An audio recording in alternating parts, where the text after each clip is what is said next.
Jaja, ibintu byase.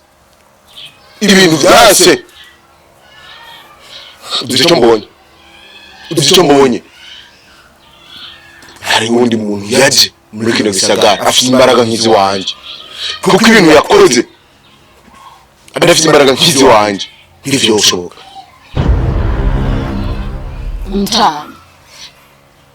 Uvuze ko hari undi muntu yaje muri kino gisagara afite imbaraga? Impamvu kagatungukaje nari ntungiye mu giti ndasanze takariyo nta wundi muntu n'umwe ushobora gukura yatari jewe. Gisigura ko uyo muntu yagakuyeyo afite imbaraga nk'izi wanje, ahubwo ndikeka ndikaganguka siri yake.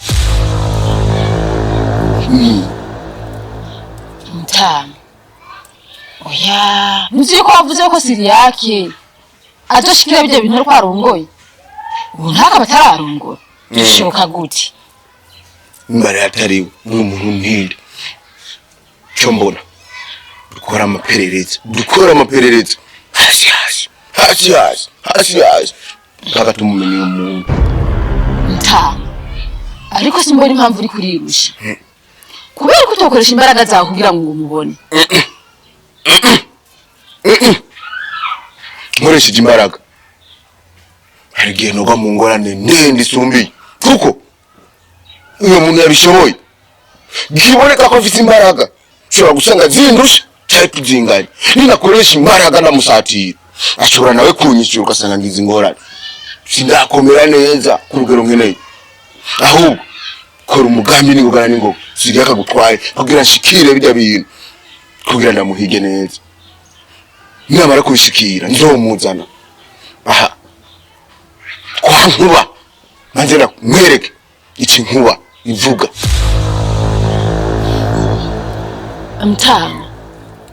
Uzi ikintu kiko kirantangaza. Sinarinzi ko muri kino gisagara hari umuntu yoba afite imbaraga.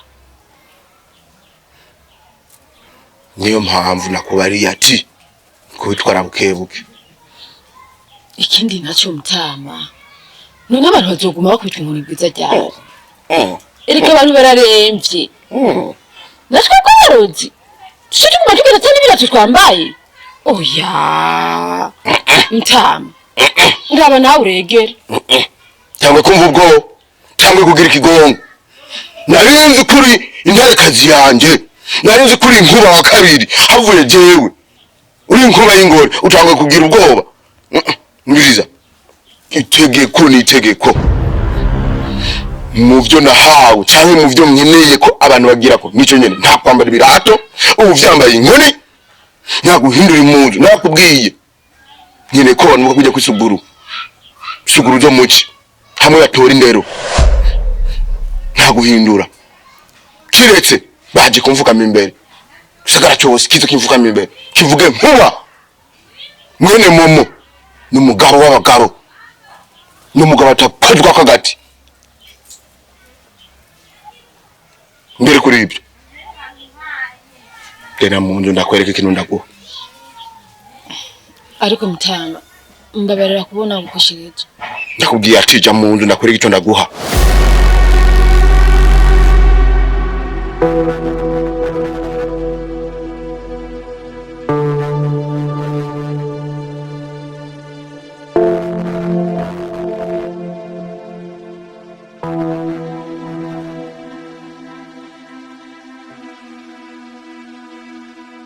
Urabizi ko nabana kuvuga ko ndagukunda.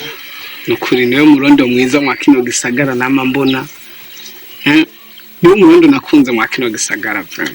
nyemerera twikundanire urabizi nyerera ndagukunda kandi cyane sha nta mwanya mfise wo kwinjira mu mpundu nifitiye n'ibibazo birenze naco gituma nashaka kuja mu mpundu ibibazo nyabakiye ndagutera ikibazo ibibazo byose ufise jewe mbwira ndabiheza tubahuni tuba twiteguye kuri cyari cyo cyose kurwana naco ibikiye ariko tugatahira abana beza nkamwe umufite leta ndeka gutera stress murondo mwiza we ngira shusho fisa mukuru wanje yapfuye kandi kuva apfiriye sinasubira kuronka amahoro naco gituma ibibazo bifise birenze sha sini mu mundi zo kuja mu mpundu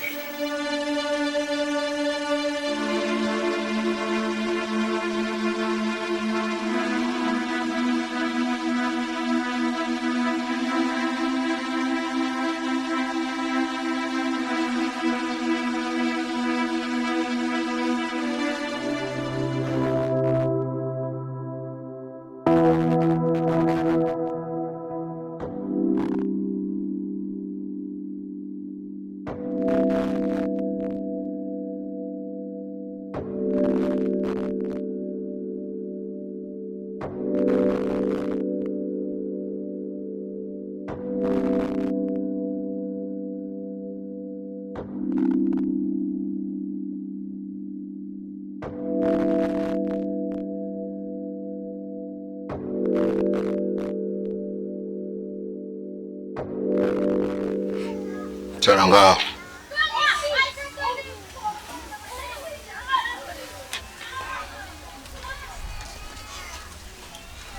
Jenda ulu atanguye kunanira kweli. Mtamu. Nilejera kunaniye gute? Ariko sana banakoze. Ndaguha ibintu ukabikora bigashika mu ngiro ariko ukananirwa kubihera hejuru. Wewe ambariye mwasiri yake yarakwemeye. None nyimba yarakwemeye ko umuryango wiwe ntarabona nga uje gutanga inkwano.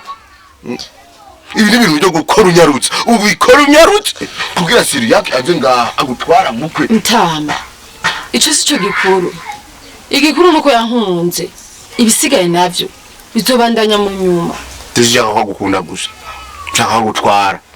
Cyo nkunda kukubwira atari wo vyinshi utaramenya. Kwiye kwigumenye. Uko gumuteba atagutwara. Ni kujya muto gumuhera. Uzosa no kugira icujya ni kofi.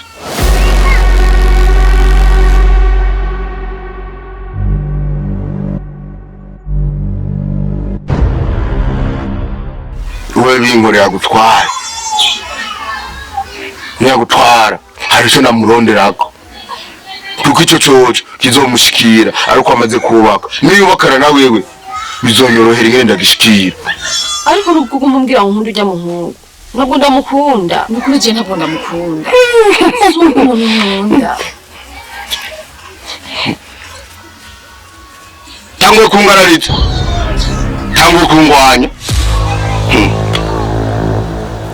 Muvyo naho yenyoko nico cyari kirimo cyo kungaye. Tanguye kungaye. Bakubwiye ati bigire mu maguru mashi. Ntara kubwiye uko nyene. Byo ni namara kwironkera ico nkeneye kuri nyene duco ushaka kugenda urongoga no ushaka. Ariko muno mwaye ntakironka nuda nyene bikore mu maguru mashi kandi muri iminsi mike mbona inkwano mbona mariage baye mbona gutwara. Haguruka kwanza ugenda umurondera yari muvugane mwe murayaga mutera inkuru abone ko ari mu rukundo rwa hatari genda.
Mfise ikibazo nje kubaza ko menga je bisigaye bimbako ntibitahuritse igiki noba narakoze gituma ntabona ibiri imbere yanje cyangwa ibyambayeko nibizombako nta yakimwe ntakoze mu byo mwambwiye imiti nyiranisize umutwe wose ibirato sinambara n'impuzu simpindura wamuhaye imbaraga tubwira n'ibyo kuhirako ariko hari byinshi cyane wakimubwirako yabaye ikosa rinini cyane era aba twakubwiye ko uzohora ugenda ata birato wambaye uje ufata igisagara cyose ukitegeka utambara ibirato no kudahindura impunzi ibyo biri mu makosa yatubabaje cyane bituma imbaraga zawe zitaguma ziba nyinshi nk'uko twari twabitegekanye ari nayo mpamvu utakibona ibitangaza n'ibihambaye nabo nari nkeneye bamere nk'ukomeze kugira bamenye icyayi cyo nkuba nari nkeneye kubereka ko nkuba atari umugabo wo gushimisha kandi byongeyeko n'akantu kanje nabitse mu giti nta kabuzi yo kari ibyo byose ni igihano muri ko murahama ni igihano muri ko murahama kandi ibyo ntabyo twari twaravuganye agatungano kawe uwagatwaye nta n'imbaraga na ntoya afise kubwo kwanjanika kwawe ni gute wafata inkoni irimo imbaraga ukayibika mu gahinga hakwitwara mu bibike mu nzaho uri warakoze ikosa rinini cyane uwatwaye agatungano kawe nta nuko afise inguvu na gatoya ni umwana atanu urasaga umuriko atanu ubushobozi afise bwo kurwana nawe ariko kugusamara kwawe byarakunze ko agatungano kawe gakoraho kari kari kugira ngo bikunde imbaraga zawe usubire kuzironka ubone kure nk'uko wari ubona kare utegereza kurarana n'umukobwa wawe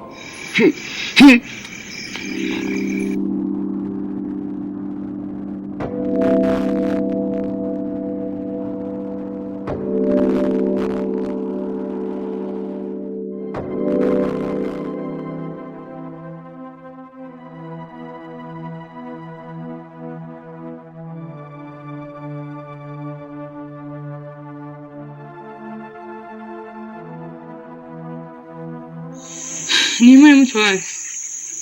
Yego ni impore, ugenzwa n'amaki.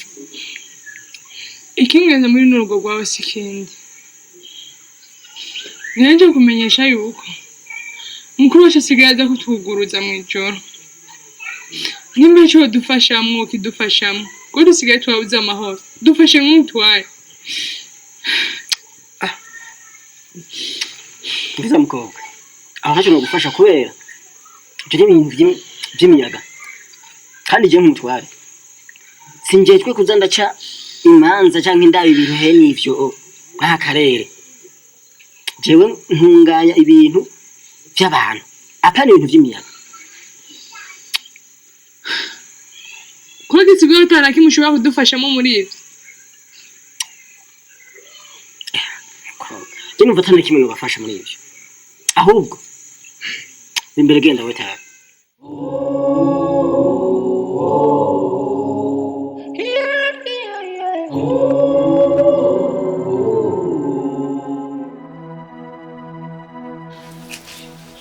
Mwana wanje siyake kugumana agahinda ni biki?